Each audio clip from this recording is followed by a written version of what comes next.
तान् समीक्षय स कौन्तेय सर्वान् बन्धूनवस्थितान् कृपया परयाविष्टो विषीदन्निदमब्रवीत्।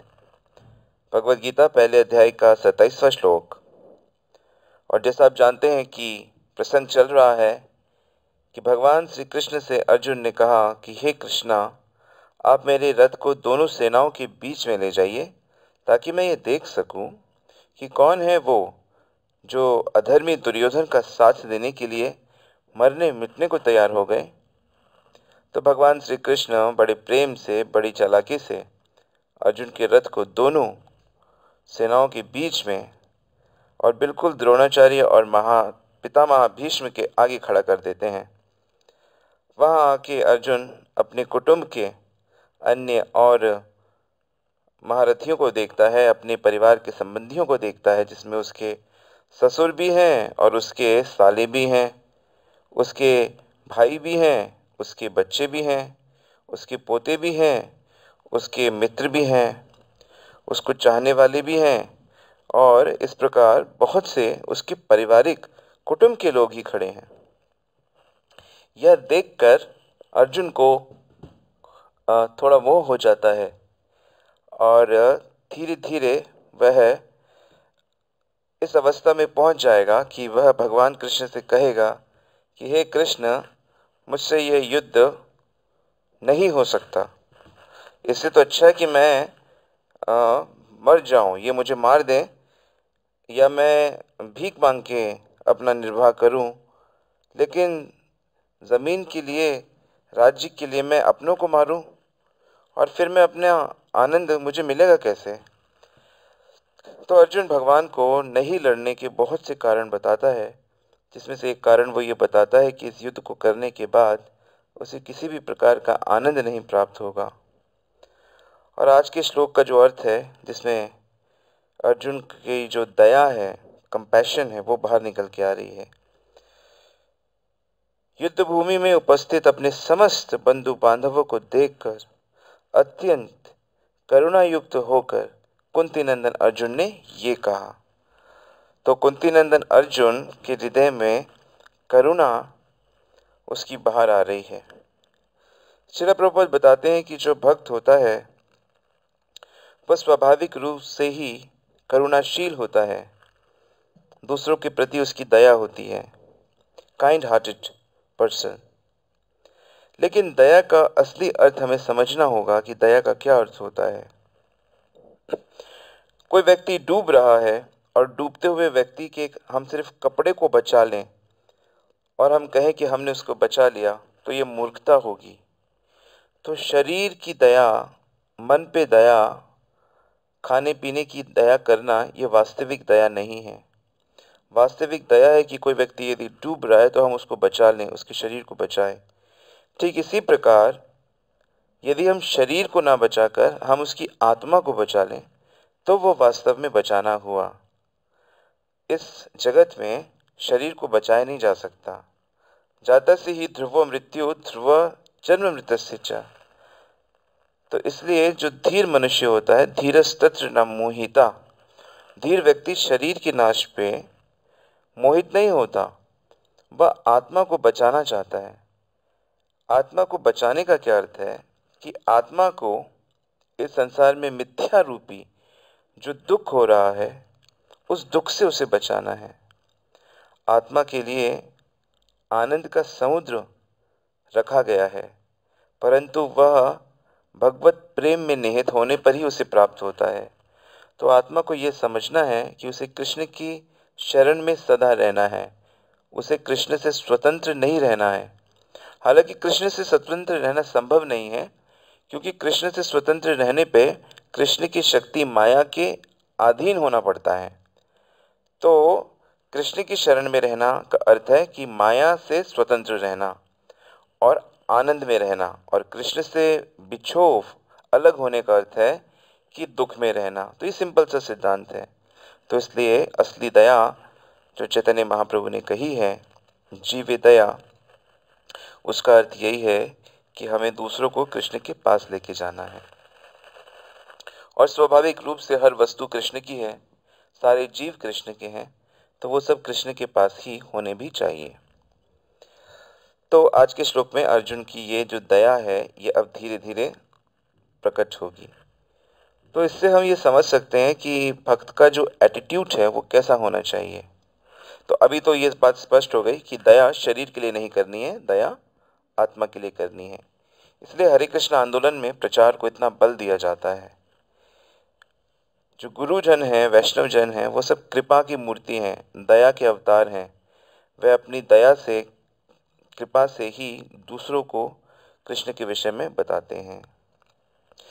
तो इसलिए जो भगवान के विषय में दूसरों को बताते हैं उनका भगवान श्री कृष्ण में बहुत विश्वास होना बहुत आवश्यक है।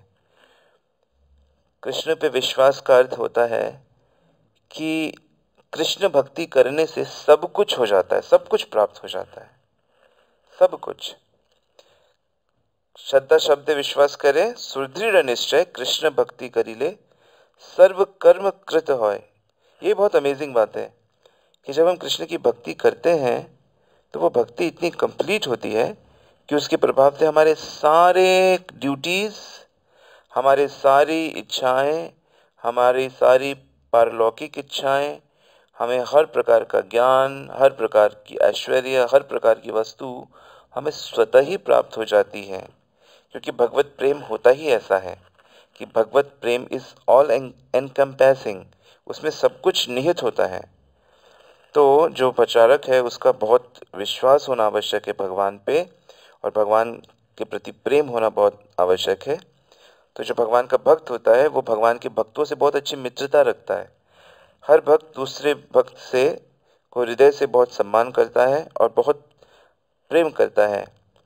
और जो भक्त होता है वो बहुत दानी भी होता है, वो सेवा में कभी पीछे नहीं हटता कि भाई धन देना पड़ेगा तो पीछे हट जाते हैं, नहीं।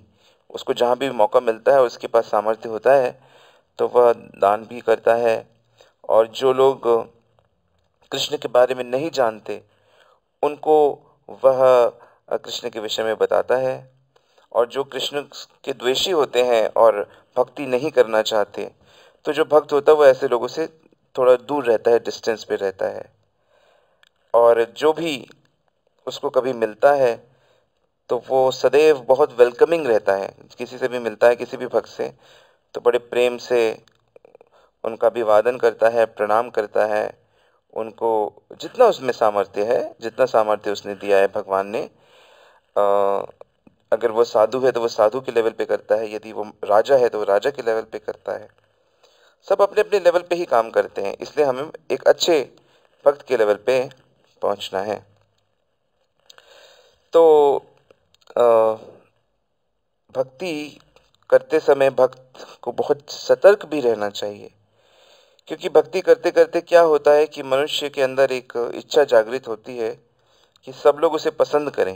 वो बहुत अच्छा काम कर रहा है, उसने जीवन का सर्वश्रेष्ठ लक्ष्य उसने पता कर लिया है, वो उसकी प्राप्त करने की चेष्टा कर रहा है। तो बहुत से चैलेंजेस उसके जीवन में आते हैं। तो कई बार ऐसा देखा जाता है कि जो प्रैक्टिशनर भक्त हैं वह ऐसा दिखाते हैं कि वो बहुत बड़े भक्त बन गए हैं, और कई लोग तो झूठ मूठ नाचते हैं, बहुत गाते हैं, आंसू बहाते हैं, बेहोश हो जाते हैं, और कुछ कुछ ऐसे एक्टिविटीज़ करते हैं जिससे ऐसा लगता है कि ये बहुत ऊंचे हो गए। इनको सहजिया कहा जाता है, जो सहज ही चीज़ों को इजीली ले रहे हैं। तो श्रील प्रभुपाद हमें बताते हैं कि हमें इस मेंटालिटी से बचना है। कभी भी ये दिखाने की चेष्टा नहीं करनी कि मैं बहुत ऊंचा भक्त हूँ, मैं बहुत ही उन्नत हो चुका हूँ, सब लोग मेरे को बहुत सम्मान करो। महाप्रभु ने तो ये कहा है कि अमान ही ना मान देना, सम्मान बिल्कुल ही रिसीव नहीं करना है, अपेक्षा नहीं करनी सम्मान की। ये बहुत खतरनाक होता है। और 4 नियमों का बहुत दृढ़ता से पालन होना चाहिए, क्योंकि 4 नियम का जो पालन है वह हमें धीरे धीरे बहुत अंदर से मजबूत कर देता है। तो आप सब जानते हैं ये 4 नियम कौन से हैं, फिर भी मैं इसको दोहराता हूँ। पहला नियम है कि हमें किसी प्रकार का नशा नहीं करना चाहिए। खास तौर से समाज में चारों तरफ हर घर में कोई ना कोई नशा तो सब नशे ने सबको पकड़ के रखा हुआ है। इसीलिए भागवत कहती है कलो दोषे निधे राजन, कि कलयुग में केवल दोष ही दोष हैं। तो हर घर के लोग नशा करते हैं। घर में जो पति है वो शराब पीता है, जो लड़का है वो सिगरेट पीता है, चुपके पीता है, जो पत्नी है वह चाय पीती है, जो लड़की है वो कॉफ़ी पीती है या फिर बियर पीती है, या जो बूढ़े हैं वो जो गांव में जैसे वो बीड़ी पीते हैं, या शहरों में वो सिगार पीते हैं, और कुछ लोग तो पिल्स लेते हैं, ड्रग्स लेते हैं, खैनी लेते हैं, हुक्का पीते हैं। मैंने सुना है दिल्ली में हुक्का के क्लब्स खुलने लगे हैं, तो जा जा के यंगस्टर्स हुक्का ट्राई करते हैं। तो ये जो नशा बेचने वाली जो इंडस्ट्री है, जो बहुत ही अपराधी लोग हैं, ये लोग अब बहुत बच्चों को, लोगों को ठगते रहते हैं। एडवर्टाइजिंग इंडस्ट्री है जो नशे को प्रमोट करती रहती है। तो प्रभुपाद ने हमें साफ ही बता दिया कि नशा करना ही नहीं।